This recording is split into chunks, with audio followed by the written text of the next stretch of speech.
وبعجين واحد فقط غنبدعو وغنشكلو 4 الاشكال ديال الحلوى، كل وحده نستيك في الاخرى، وكل حلوه ما كتشبه الاخرى لا من ناحيه الشكل ولا من ناحيه المذاق. كتجي غزاله، هماويه في الحطه، هشيشه بزاف وخطيره في المذاق. وانا متاكده ان هاد الحلوه غتعجبكم بزاف بزاف. فإلا عجبكم الفيديو ما تنساوش ليا لايك، ولا كنتو اول مره كتشاهدوا القناه الف مرحبا. ما تنساوش الاشتراك، فعل جرس التنبيهات باش دائما توصلوا بجديد الفيديوهات. شاركوا الفيديو مع الأصدقاء العائلة والأحباب باش تعم الفائدة وتكبر العائلة. وبسم الله والصلاة والسلام على رسول الله. في واحد القصريه غادي نوضع ربعه ديال الزبده ما يعادل 250 غرام. بالنسبه للنوع ديال الزبده اللي استعملتها فهي لا بريري. صراحه كتجي زوينه في الحلوه وكتعطيها واحد المذاق اللي هو مميز. الا كنتو بغيتو تستعملوا المارغرين، انا من بعد غادي نعطيكم القياسات المضبوطه ديال هاد النوع ديال الزبده. من بعد غادي نضيف الملحه. هنا الملحه كنضيف اكثر من قبصه لانه الملحه هي اللي كتخرج لي المذاق ديال الحلوه. وغادي نضيف واحد كاس ونص ديال السكر حبيبات اولا السكر سنيده.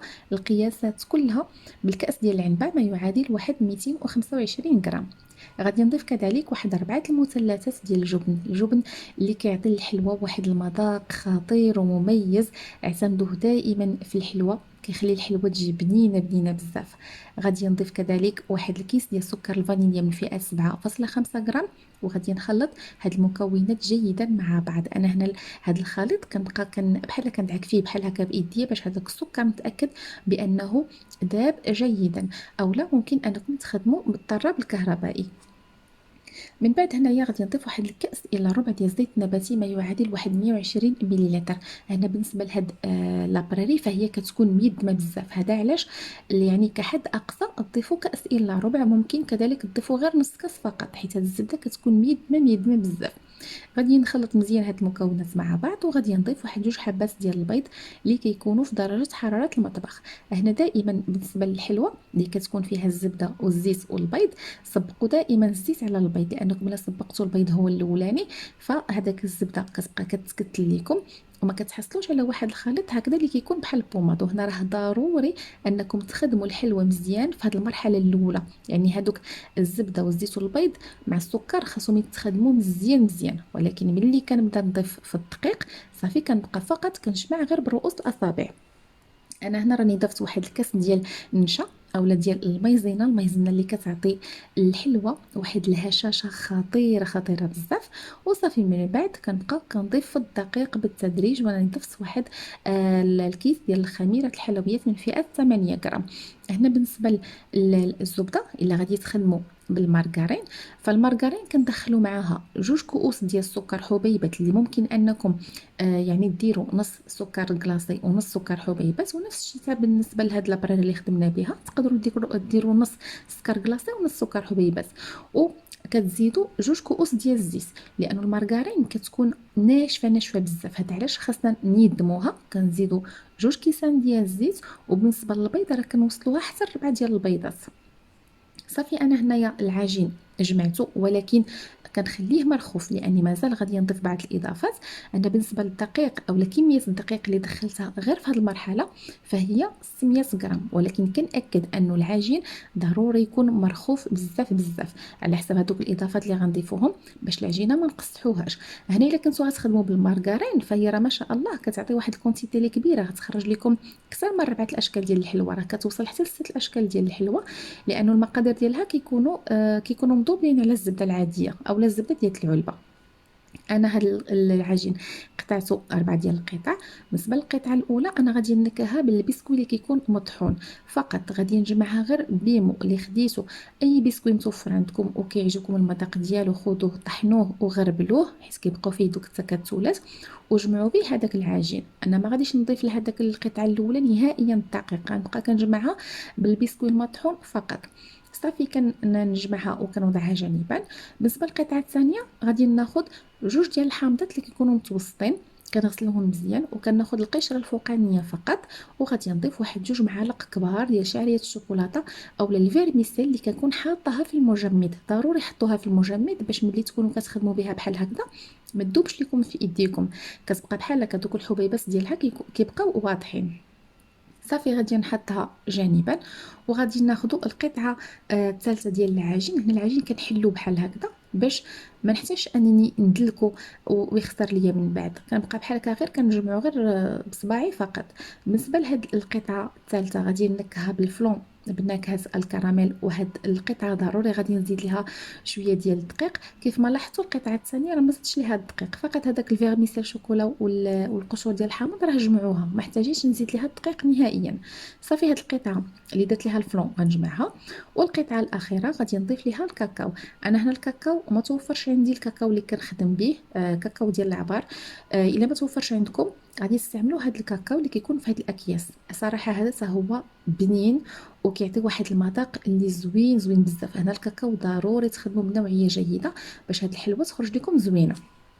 انا هنا استعملت 3 ديال الاكياس، وغادي ناخذ واحد معلقه كبيره ديال الماء، غادي نضيف ليها واحد الكيس ديال قهوه سريعه الذوبان.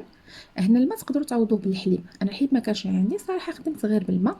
صافي وغادي نجمعها بحال هكا غير برؤوس الاصابع. هاد العجينه كلها اللي كنخدموها ما تدلكوهاش، جمعوها غير بصبيعاتكم وخليو العجينه رطبه باش الحلوه تخرج لكم رطبه. وهاد القطعه الاخرى ديال الشوكولات خليوها هي الاخرى لان غادي توسخ لكم يديكم وغتوسخ لكم حتى القصريه. هذا علاش خليوها تبقى هي الاخرى. صافي هاد القطع ديال العجين ملي جمعتهم بحال هكذا ضروري غادي نغطيوهم بواحد البلاستيكه باش هذيك العجينه ما تنشفش ليا وتبقى تفرتت ليا من بعد. وكنأكد انه العجين خليوه رطب باش الحلوه تخرج لكم رطبه وزوينه. بالنسبه لهاد القطعه الاولى اللي نكهناها بالحامض اولا بالقشور ديال الحامض والفيرميسيل شوكولا غادي نشكلها على شكل غريبات هكذا متوسطه الحجم، وهذه المذاق ديالها كيجي واعر بزاف. الناس اللي كيجيبوهم الانتعاش هذه غادي تحمقكم. صافي كنوضعها في اللاطه، وغادي ناخذ القطعه الثانيه ديال العجين اللي نكهناها بالكاكاو وبالقهوه. هذه حتى هي كتجي واعره واعره، خصوصا الناس اللي كتعجبهم القهوه هذه غادي تحمقكم بزاف صراحه، كتجي فنه في المذاق. غادي نحربلها بحال هكذا بالطول. بالنسبه للحربول انا كنخليه رقيق لانه مازال غادي يتنفخ من بعد ملي غادي ندخلوها للفرن، فالحربول غادي نخليه رقيق. غادي نقطعها على شكل اصابع، وكل اسبوع كنعاود مازال كنحربلو كنقادو باش هذوك الجنابات ما كيبقاوش ليا مشنفين. وغادي نوضعها في نفس اللاطه اللي فيها الغريبه البيضاء باش كنضبط طريقه عفوا باش كنضبط الطهي ديالها لانه هي كحله. فملي غادي ندخلها الفرن ما غاديش تبان ليا واش طابت او لا مازال. هذا علاش غادي نخليها مع هاد الغريبه البيضاء باش كنضبط الوقت ديالها وصافي. صافي كندخلهم الفرن كيكون ساخن جدا، درجه الحراره كتكون منخفضه. نخلي الحلوه حتى كطيب على خاطرها، ما نفوتوش ليها في الطياب باش ما تقصعش. بالنسبه للقطعه الثالثه ديال العجين اللي نكهناها بالبسكوي مطحون، فانا غادي نوضعها ما بين جوج ديال البلاستيكات، وغادي ناخذ المدلك وغادي نمددها بواحد السمك اللي هو متوسط، لاني غادي نخدم بحبه واحده يعني منفرده.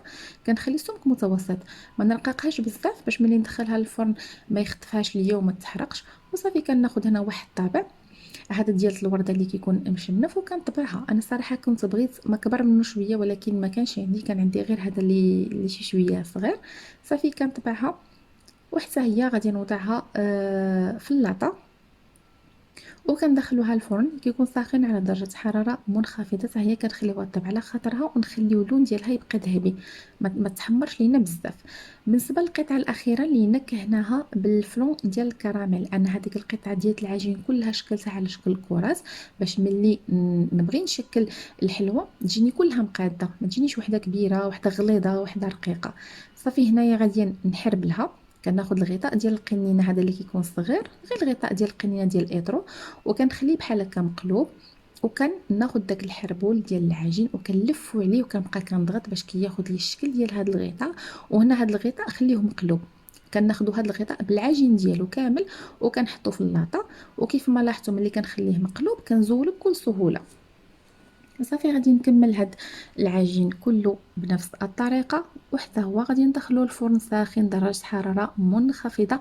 نخلي هاد الحلوه على العموم كلها طيب على نار منخفضه، ما نفوتش ليها في الطياب لان الا فاتت في الطياب كتقصح وما كتجيش نهائيا زوينه. صافي انا هنايا راني طيبتها ووضعتها في علب حتى الغد ليه عاد غادي نزيد هنايا الحلوه ديال اللي نكهناها بالبسكوي وكذلك الاخرى اللي نكهناها بالفرون يبقى اللون ديالها ذهبي ما تحمرش لينا بزاف.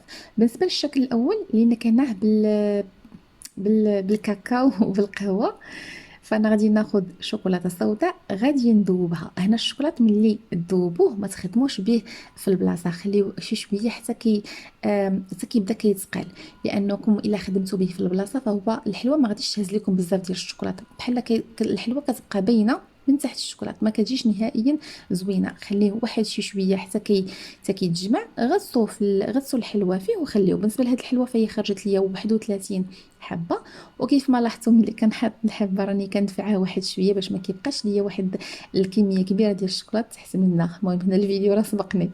بالنسبه للنوع الثاني اللي فيه البسكوي مطحون، هنا غادي نحتاج ليه الكراميل. الكراميل راه فايت ليا خدمه معكم في شحال من وصفه. هنا الكراميل ضروري غادي نوضعوه في حمام مائي، غادي نسيحو واحد شي شويه، غادي ناخذ هاد الحبات ديال الحلوه غادي ندهنهم واحد شي شويه من الفوق، غير طبقه رقيقه فقط. ومن بعد غادي ناخذ بسكوي مطحون، النوع اللي بغيتوه واللي كتفضلوه. كنطحنو مزيان، كنغربلو، وكنبقى كنضيف ليه في الشوكولاته السوداء بالتدريج. كنبقى نضيف ليه غير بشويه بشويه وانا كنخلط حتى كنحصل على خليط اللي كيكون على هذا الشكل. كيف ما كتلاحظوا الخليط ضروري توصلوه لهذا القوام، ما تخليوش قاصح بزاف وما تخليوش خفيف. انا هنا هذا الخليط غادي نخليه على جنب، ومره مره مره كنراقبه. هنايا عندكم تغفلوا عليه باش ما يقصحش لكم. مره طلعوا عليه ملي كيوصل القوام ديالو بحال هكذا، بحال شكل العجينه اللي ممكن انني نشكلها كيف ما بغيت. صافي مباشره غادي نخدم به، غادي ناخذه وغادي نوضعه في البوق، وغادي نشكل وريدات بحال هكا فوق هذوك الحبات ديال الحلوه. هذا علاش في الاول دهنا بالكراميل، باش هاد التزيين اللي درناه من الفوق ملي كرم يبقى لاصق في الحلوه، ما يتحيدش لينا. هذاك الكراميل هو اللي خلاه لاصق. بالنسبه لهاد الحلوه فانا خرجت ليا 60 حبه، لانه هذاك الطابع باش طبعت بها شي شويه صغير، ماشي صغير نقولوا موين، ما صغيرش بزاف. الا غادي ديروا شي طابع اللي هو كبير غادي تخرج لكم اكثر من هاد الكميه. بالنسبه للشكل الثالث اللي فيه القشور ديال الحامض والفيرميسيل شوكولا، غادي نغطسوا في الشوكولاته اللي كتكون بيضاء. هنا ديما ملي تغطسوا في الشوكولاته وتكملوا مثلا واحد 5 أو 6، دفعوا هذيك الحبه باش ما يبقاش تحت منها الشوكولاته بزاف. وكنزينها باللوز افيلي اللي كيكون محمر. هاد الحلوه خرجت ليا 25 حبه. بالنسبه للشكل الاخير اللي على شكل اساور اللي نكهناه بالفلون كراميل، غادي نغطسو حتى هو في الشوكولاته البيضاء. هنا كندير واحد صف ديال الحلوه ملي كنغطسها، كنعاود كندفعها. هنا ما تدفعوهاش، كتهزوها عاد كتدفعوها وكتحطوها، لانكم الا دفعتوها داك الشوكولات كيبقى واحل فيها الوسط. هنايا غادي نعاود نغطسها المره الثانيه باش كتجيني الحلوه مفينيه كتجي هازه الشوكولات وكتجي بيضه. الا غطستوها غير مره واحده ما كتبانش بيضه، ما كتبانش نهائيا زوينه، ضروري تغطسوها 2 مرات. وصافي هنا غادي نزينها بالشوكولا رولي. وهذاك الشوكولات اللي كيتبقى لينا في ورق الطهي راه ما كنضيعوش، يعني كنخليه حتى كيكرم. من بعد كناخذ سكين او معلقه او اي حاجه وكنبقى كنكرجطو، كنحتفظ به في واحد العلبه في الثلاجه وكنخدم به ثاني من بعد. انا سبقت الفيديو هذه المره. غنزين انايا بالشوكولا رولي في اللي كيكون في اللون الاصفر. وبالنسبه لهذا الشكل فهو خرج ليا 26 حبه. وكانت هذه هي وصفه اليوم. صراحه هذه الحلوه كتجي راقيه شكلا، راقيه في المذاق ديالها، الحطه ديالها زوينه وهمويه، ممكن انكم تعتمدوها في المناسبات ديالكم. وكتجي كلها هشيشه، والمذاقات ديالها كل وحده والمذاق ديالها ما متشابهينش نهائيا في المذاق. وصلنا لنهايه الفيديو. الا وصلتوا لهذه المرحله ما تنسوش ليا لايك، ونتلاقاو ان شاء الله في فيديو قادم مع وصفه جديده. الى اللقاء.